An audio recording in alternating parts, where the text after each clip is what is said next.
The clip shows the moment the tank is blown up into pieces, sparking a massive cloud of smoke with what appears to be a tank turret flying into the sky. The video that was shared widely on social media shows flames and smoke erupting from the tank while debris can be seen falling to the ground.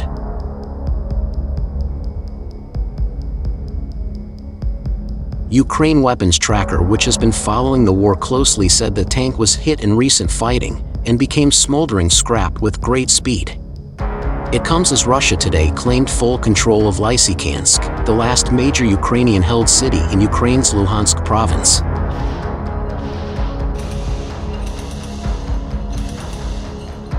Russian Defense Minister Sergei Shoigu informed Vladimir Putin that troops and their allies had gained full control over the city of Lysychansk.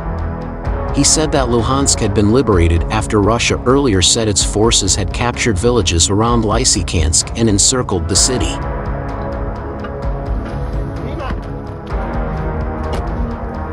It is next to Severodonetsk, which was one of the last areas in the eastern Luhansk region still under Ukrainian control until last week. The gain of the city means that Moscow is closer to its goal of seizing all of the Donbas regions.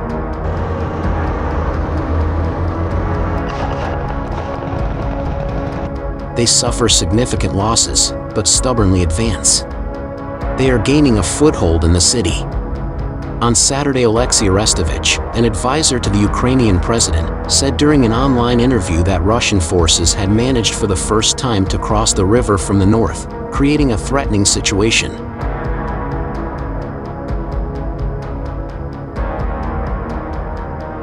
He added they had not reached the center of the city, but that the course of the fighting indicated the battle for Lysychansk would be decided by Monday.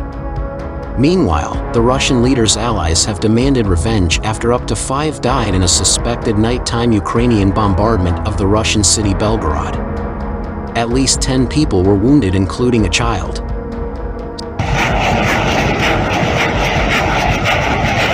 Senior Russian Senator Andrei Klishas accused Ukraine of shelling a residential area of Belgorod and demanded retaliation. The death of civilians and the destruction of civilian infrastructure in Belgorod are a direct act of aggression on the part of Ukraine and require the most severe, including a military response.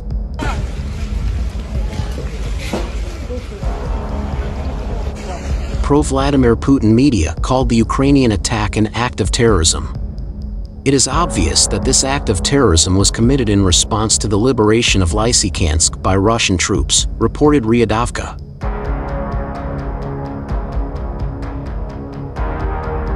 It is significant that each time the attacks on Russia and the liberated territories are becoming stronger, while there are no military or critical infrastructure facilities in the vicinity of the explosions. Ukrainian attacks were also reported on Kursk and Melitopol.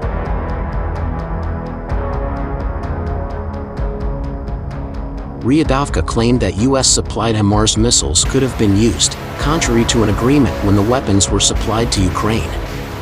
The only way out of this situation is retaliatory strikes against the positions of the armed forces of Ukraine, along with command centers and warehouses with Western weapons.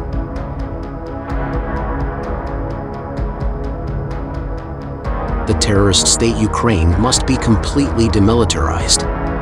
Air defenses had shot down 2 incoming attacks, but a third got through. Russian sources said 11 apartment blocks were damaged and 39 private houses in Belgorod. Що там, мразь? Опа, опа, опа.